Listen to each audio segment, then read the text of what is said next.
बर' बिजोंनि फरायसालिफोरा बबे लामायाव?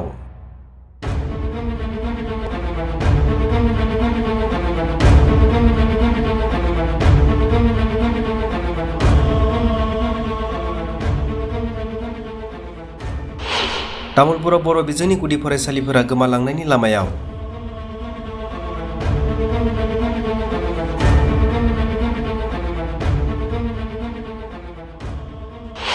फोरोंगिरिनि आंखाल आरो सोरखारनि गोहिलु खामानि मावनायनि जाहोनाव गोमालांगोन नामा बर' बिजोंनि फरायसालिफोरा?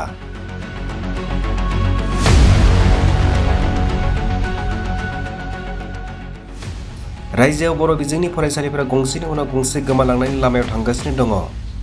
फोरोंगिरिनि आंखाल आरो फरायसालियाव थानाय फोरोंगिरिखौ गुबुन गंसे फरायसालियाव दैथायहरनायनि जाहोनाव 1981 मायथाइयाव गायसननाय तामुलपुर जिल्लानि बगाजुलि सोमलिगुरि दैमालु गुदि फरायसालिया थैनायनि लामायाव।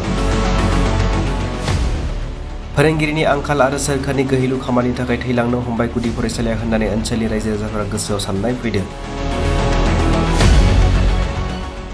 43 बोसोर जानाय बे दैमालु गुदि फरायसालियाव दायो सासेबो फोरोंगिरि आरो फरायसाफोर गैलिया।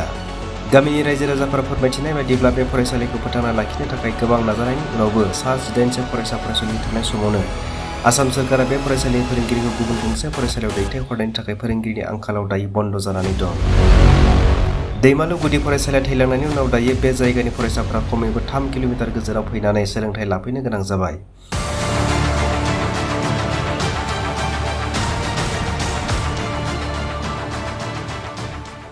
जोंथ' जोबोद दुखु मोननानै दङलै खोदोमगुरिनि रायजो राजाफोरा आरो जोङो बिराद दुखु मोननानै दङ आरो मानो बेबायदि जालांखो 17 जन 18 जन 19 जन 20 जन गथ'फ्रानो दङमोन थेवब्लाबो मानि बै फोरोंगिरिया जों दैमालु स्कुलाव फोरोंबाय थानाय बै फोरोंगिरिया माने खम गथ'साफोरजों खम फरायसाजों माने फोरोंनायखौ बन्द' खालामदों आरो बेनिफ्राय आङो उमुगाव थांसिगोन आंखौ थिनहरगासिनो दङ 20 जन 21 जन 18 जन बेबायदिल' फरायसाल'आव आङो फोरोंलिया आंखौ बेलेगाव थांनो थिनगासिनो दङ बेबायदि बुंबाय थादों आरो फोरोंगिरिया जोंनिया जोंथ' आरो बिराद दुखु मोनदों आगोलथ' दंमोन बहुदआनो जोंनिया गथ'फोरा बे दैमालु स्कुलानो जोंनिया फार्स्ट नैबे सोनाब सोमलिगुरि सानजा सोमलिगुरि 2 नं सोमलिगुरि आरो खोदोमगुरि गामि दरब्रैजों जोङो नारा नाथा खालामनानै नैबे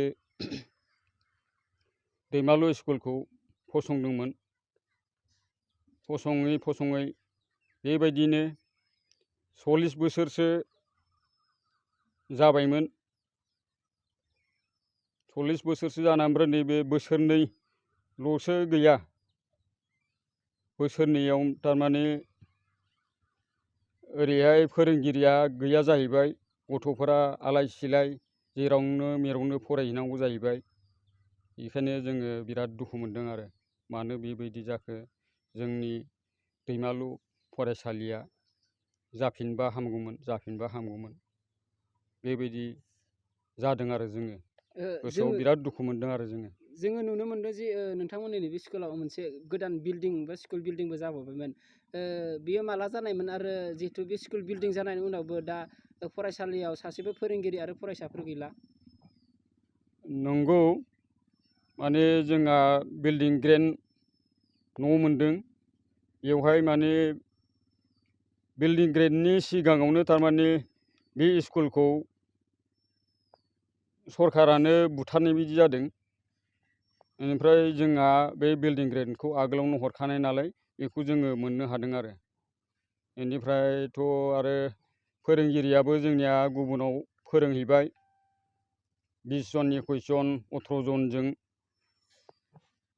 ओरैहाय स्कुल जाया गंनै गंथाम स्कुलजोंसो ओरैजा सरखारा सरजाबजोब्बाय बेबायदि जोंना फोरोंगिरिया बुंदों आरो बुंनानै ओमफ्राय बिदिनो गुबुनाव थांनो गुबुनाव फोरोंहैनो बियो बहुद माबा खालामबाय थादों आरो बेनिफ्राय जोंबो आरो उफाय गैयैयाव बेबो कागथि मिनथि ओरै गाबबाय थाबाय आं बेलेगाव फोरोंहैनोसै दानसोरां स्कुलाव फोरोंहैनोसै बेबायदि बुंबाय थादों आरो जोंनि दैमालु फरायसालिनि सारआ।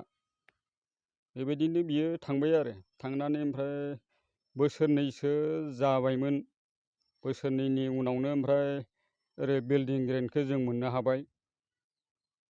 मोनखांनानै नै दाथ' बिल्डिं ग्रेन्टआबो कमप्लिट गासिबो अके जाजोबनानै दङ। दा माथ्र जोंना फोरोंगिरि गैया आरो फरायसा फरायसुलि साथ्र गैया आरो।